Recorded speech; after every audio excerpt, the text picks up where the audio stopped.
show Grizzly, bitch.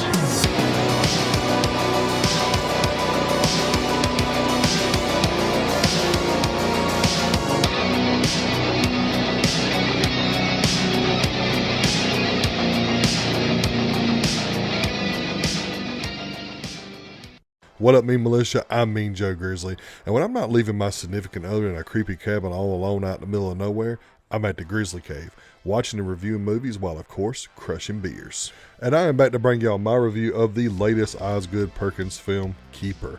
This is the third film that Osgood Perkins has released within a year and a half. And the question is, can he deliver something closer to the quality of Longlegs, or is it going to be closer to something like The Monkey? Let's find out. This is Grizzly Grade Reviews.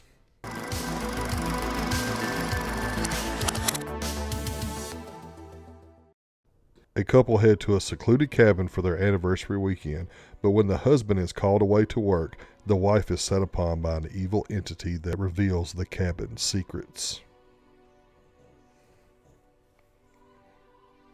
So, like I said before, this is the third film from Osgood Perkins in the last year and a half, and Longlegs was my favorite film of last year. And then he released The Monkey earlier this year, and I liked it a little bit, but wasn't as high on it as a lot of people were. I felt like the first half was great, super dark, and then the second half turned into this comedy goof fest and really made the world a little bit too big for what it was going for. But again, I still liked it. And now we have Keeper, and I think that this might be a good sign that Osgood Perkins might need to slow down a little bit, and he probably needs to look for better scripts in the future, because it's starting to feel more on the lines of quantity over quality. And I think that he has more than established that he is the new big name in horror.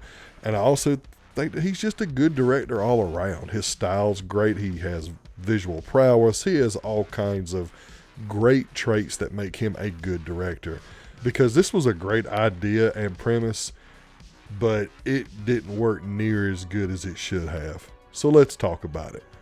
So starting out with the positives, Tatiana Maslany is actually really good in this, and that's high praise coming from me, because I don't like her at all. Like, I don't find her to be very talented, and I don't find her to be very likable in the least, and a lot of that does have to do with her off-screen personality seeping into her on-screen personality in most of her roles, and it just doesn't work for me. And to be fair, I have only seen her in The Monkey, where she played the mother of the two boys, and I've seen her in that abomination Disney Plus show, She-Hulk, and I just didn't find her to be good in either one.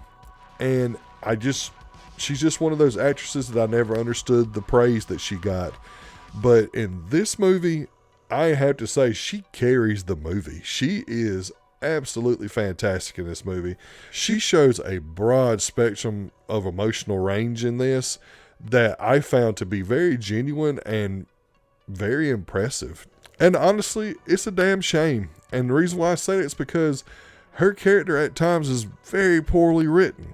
And that's something that we'll get into on the negative side. But despite that, she's still quite good. Moving on, Osgood Perkins is just a phenomenal director in almost every aspect, particularly in his cinematography. The guy his visual style and the shots that he takes are just incredible. And it could be a shot that is so subtle and doesn't look like it has any meaning whatsoever, and somehow that shot will end up setting up so much atmosphere and so much tension. And it's something that is present in all of his films, especially in Longlegs, but also in The Monkey and now in Keeper. He just understands his style and what he is going for, and he executes it to perfection. I also want to praise him for being someone who has range within the genre he is directing. You have Longlegs, which is this tribute to 90s true crime slashers/thrillers that I believe he completely nails that style while also injecting his own in it. And then you have The Monkey, which is very much a horror comedy. I just didn't think he got the balance right, but nevertheless, he jumped feet first into that genre. Then you have some of his older stuff like The Black Coat's Daughter, which explores more of a satanic approach that has a lot of folk horror elements. And in this one, he kind of blends a couple of subgenres together, and I think it's very commendable that he is willing to go outside of all the different subgenres of horror instead of just sticking with one. And he does a good job in that aspect of this film. Moving on to the mix aspects, the concept and ideas that are being utilized here, I think that they're cool. I like the concept. I particularly liked the reveal and the design of the entity at the end when everything is finally brought to light. I thought that was pretty cool. The problem is there wasn't enough work done in the script to do it any kind of justice. And the script is bogged down in its social message over actually building a story and tension and all that. Which leads me to my first negative, which is the script and the overall writing. It's just not very good. The story is not fleshed out enough, and not enough work is done for that big payoff with the reveal at the end. And furthermore, the characters are written so inhuman and so illogical that at times it's quite annoying to see some of the things that they do and they say. A lot of their decisions completely defy logic, even movie logic standards, where we are supposed to suspend some disbelief in order to see this story unfold, but it's so egregious with how ridiculous it is. For example, this isn't a spoiler per se, it's something that happens in the first 5 minutes of the movie, but when they get to this cabin, there is a box with a cake in it. And the husband/boyfriend character is like, oh, the caretaker makes the cake every time we're on our way over here and has it ready for us. As the night goes on, they're having dinner and they have a moment where they start getting pretty hot and heavy, where they're about to head to the bedroom and get it on. And then the dude man stops in mid making out, we're talking, it's only a matter of time for the clothes come off, and he just stops dead and says, hey, have some cake. And it makes absolutely no sense. And one thing I will acknowledge is that Tatiana Maslany's character is in disbelief that he stopped what was essentially foreplay for them to eat a piece of cake. But she indulges him, even though she claims she doesn't like chocolate cake. She eats it, she eats every bite, and then they seemingly go to bed, and that's when the weird shit starts happening. He does not eat any of the cake, by the way. So there's red flags everywhere, and they're just fucking ignoring them. And I don't know. In no world would someone be making out with their significant other that is clearly going to lead to some good times, and that one of them would say, no, hold on a second, we have to eat a cake real quick. That's no world that happens ever. And with that kind of behavior with the other characters in the movie, and at times Tatiana Maslany's character, it just produces these nothing characters that don't seem like they're human. They seem completely robotic in the way that they act, because again, no one would ever do that. And as I said before, it's a damn shame because it holds back Tatiana Maslany from giving an even better performance, because again, she gives a very good range of emotions here, and they all feel very genuine. And then you have the moments like this where her character's just written poorly and she just makes the dumbest illogical mistake that you could possibly make.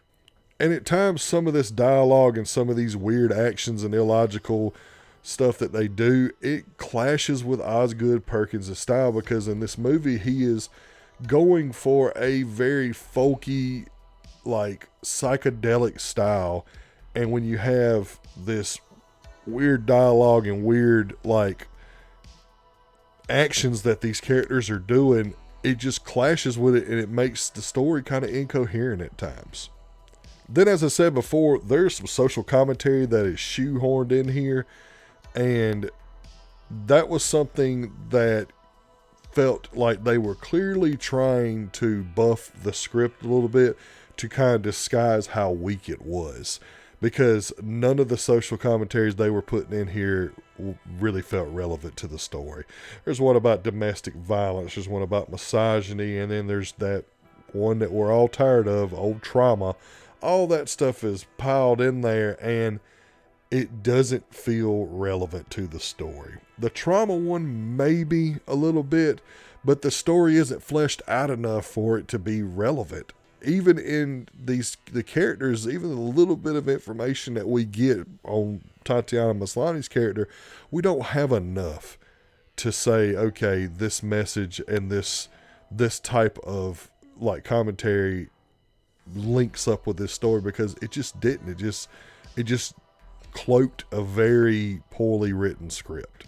And honestly, it just came off as super pretentious, and there's nothing I hate more than a director or a script that thinks it's smarter than what it is when it's really not. I liked a lot of the ideas and concepts that this movie was trying to do.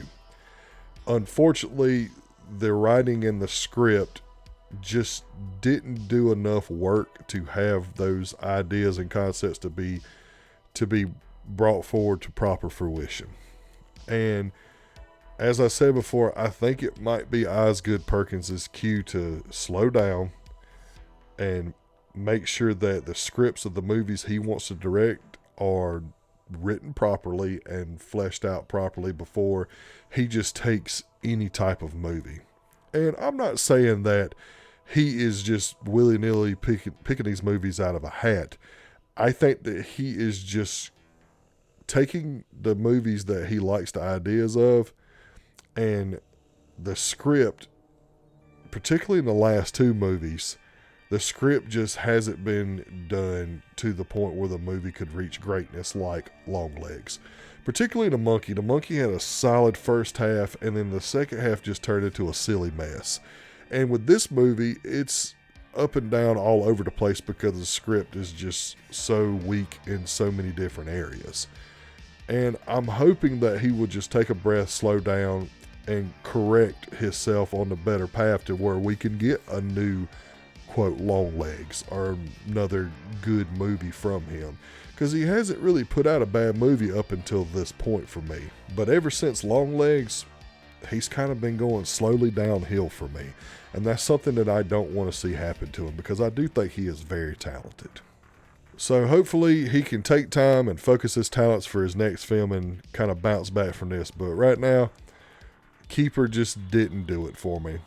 So with all that being said, Keeper gets a 2.75 out of 5 and is not Grizzly grade guaranteed. Go see the movie. It might work for you. Unfortunately, it did not for me. Well, that's going to do it for this video. Thank you all so much for your continued support and patience, because without y'all, this channel isn't possible. And if you like this video, like it. And if you like it enough, please head over to my YouTube channel, hit the subscribe and bell button so you never miss a video. Also, please follow me on all social media platforms so you can get channel updates, movie news, and all forms of badassery. Check out this playlist right here to see all my Grizzly grade reviews, and check out this video for my latest Grizzly grade review. And remember, I'm Joe Grizzly, bitch.